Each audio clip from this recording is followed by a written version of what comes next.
Hey everybody, and welcome to my 14th garden tour.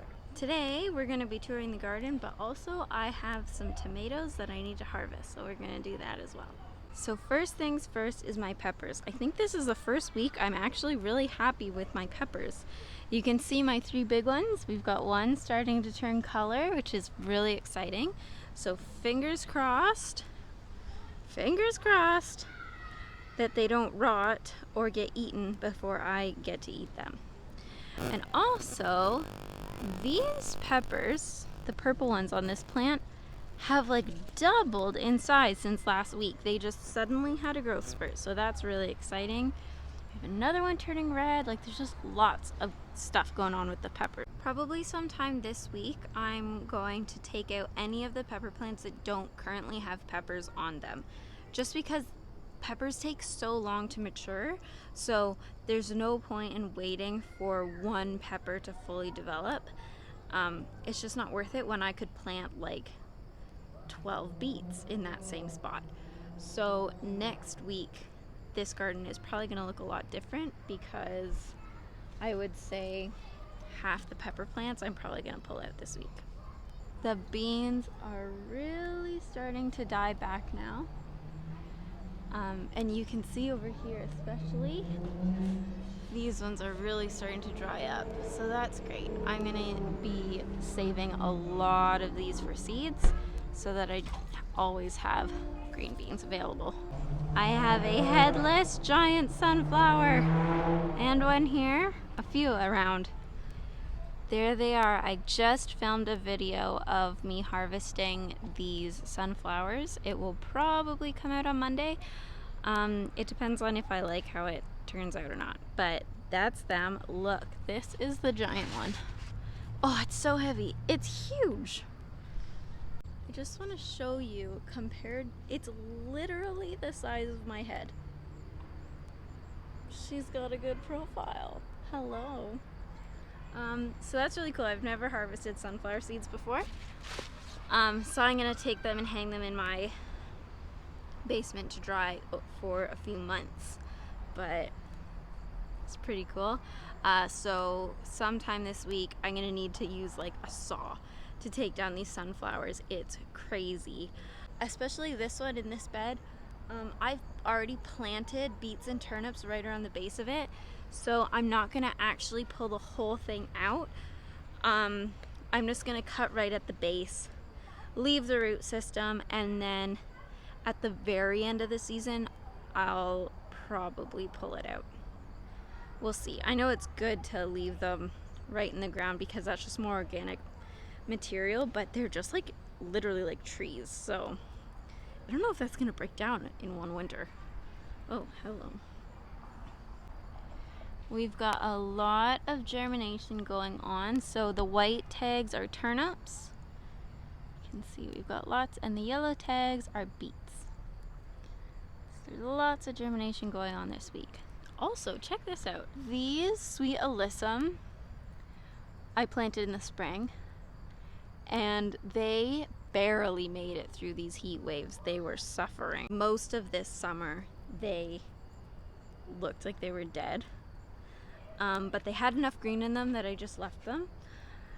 And now that the weather's cooling off, especially in the evenings, they've perked right back up. Like, they literally got all their color back overnight. But that actually makes sense because I believe that sweet alyssum are actually part of the brassica family. And you can eat them. Apparently they have a peppery flavor. I haven't tried them. Maybe I should. Most, if not all, brassicas are cold weather crops, and so it makes sense that now that it's cooling off, those alyssum have perked back up.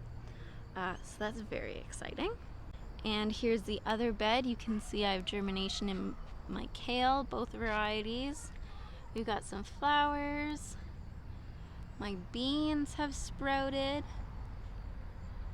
It's kind of cool because 2 days ago, there was nothing there and nothing there.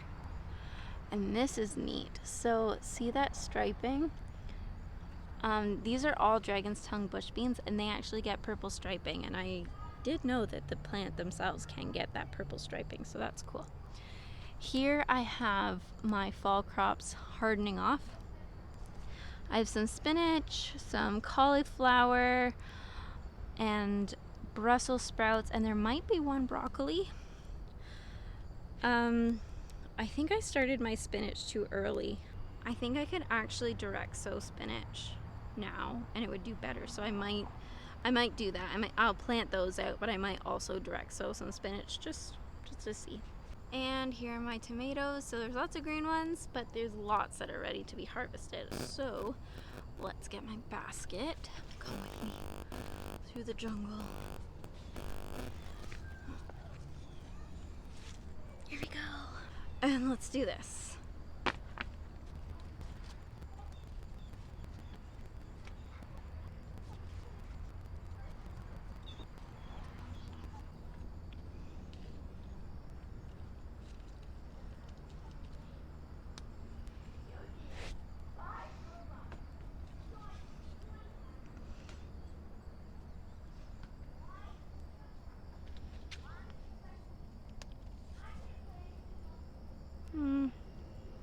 That one could use a little more time. Tomatoes, a little pro tip for harvesting tomatoes is when you see a bunch of them are red and you know you're going to be harvesting them soon, stop watering them for, a day or two, a couple days, and then don't harvest them until later in the afternoon or evening. These are homestead tomatoes. And then they'll be a lot more flavorful because the sugars are super concentrated. Just don't forget to water them the next day. That is like as pretty as a grocery store tomato. But there's no chemicals, no GMOs, no nothing. Holla! Look at that harvest. About half of those are from today, and then the other ones are from a couple days ago. I see lots of pasta in my future. My Chinese red noodle beans are really starting to get tall. You can see some have gone through the link or the chicken wire, and some are close. Like if with some help I could get them to the chicken wire, and so very soon they will start climbing up here. I will also be taking out some of my tomato plants soonish. Like the homestead tomatoes, I don't really love them, so I don't really care for them to be there. Also, the brandy wine I have, it's a black brandy wine, but none of them have fully turned that dark, but it just has hardly produced any. I think there's like 4 tomatoes on it, and I have 1 inside. So the packet said that it's indeterminate, but I just have a feeling that it's a determinate variety because it's hardly producing anything compared to the other tomatoes. I don't know, do you know?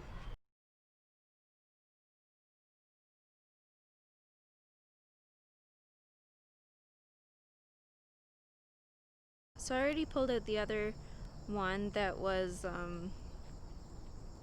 it was up there, right up there, in the pepper bed. And I trimmed this one back to give the celery more room, but I think I'm gonna actually just rip it out this week. If we get time, we'll see. My celery plants are looking really good, I think. This is my first time, look at the husks. It's my first time growing celery semi-successfully, so this one insists on going to seed, and I don't want it to. I'm gonna start the blanching process this week.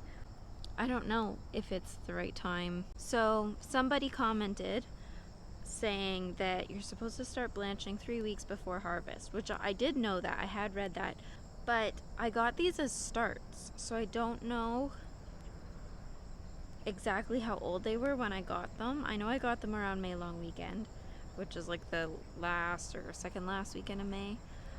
I think now is the time to start blanching them. I mean, if not, if it doesn't work out, I've learned, I'll hopefully be able to realize, oh, I should have waited, or I should have started earlier, and then learn for next year. I don't even know if I'm going to grow celery next year. We'll see. We do eat a lot of celery. Because if I had started them from seed on my own, then I would know exactly how old they were and know exactly when that 3-week mark would be. But I didn't start them from seed, and I've heard it's really difficult to start them from seed, which I did try to start them from seed last year and failed miserably. I didn't get a single germination. Actually, I think I had 2 germinate, and they died within like a week. So yeah. Anyway, enough of the celery. Here is my carrot and parsnip bed. I don't actually know if that is a weed or a parsnip because it's right in line with my parsnip tag.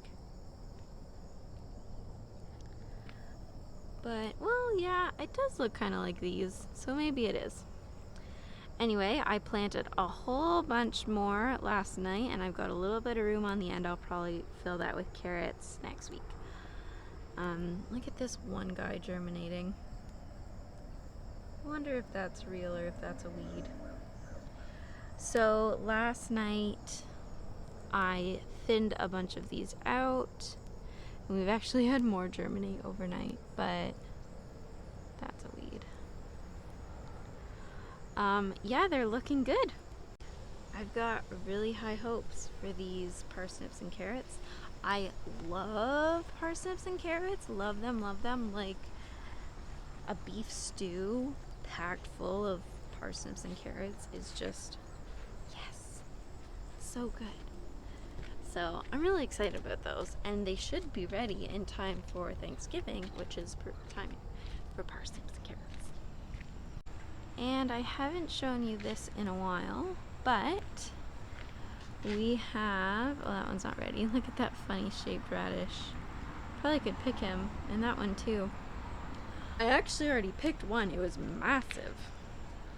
Some lettuce that had come up. But anyway, last night I planted lettuce here. So this is red romaine and this is just green romaine. I forget what the variety was called. It was the free packet of romaine lettuce seeds that you get from Baker Creek. I have 2 of them, so I just threw some in there. And then on this side I planted iceberg lettuce as usual. I think next year I'm gonna try different lettuce varieties. We just only eat romaine and iceberg from the store, so I was just like, that's what we like, so that's what I'll grow. But I think next year I'd like to try some different ones. So if you have any varieties that you really like, we like crispy lettuce, and if it's heat tolerant, that's great. If not, like, it's not a deal breaker, but crispy lettuce is what we like. So if you have any recommendations, I'm open to trying new things, so let me know. It is starting to rain, and that's all I have to say. So goodbye. I hope you're having a wonderful day. I hope your garden looks absolutely beautiful, and I will see you again very soon. Goodbye.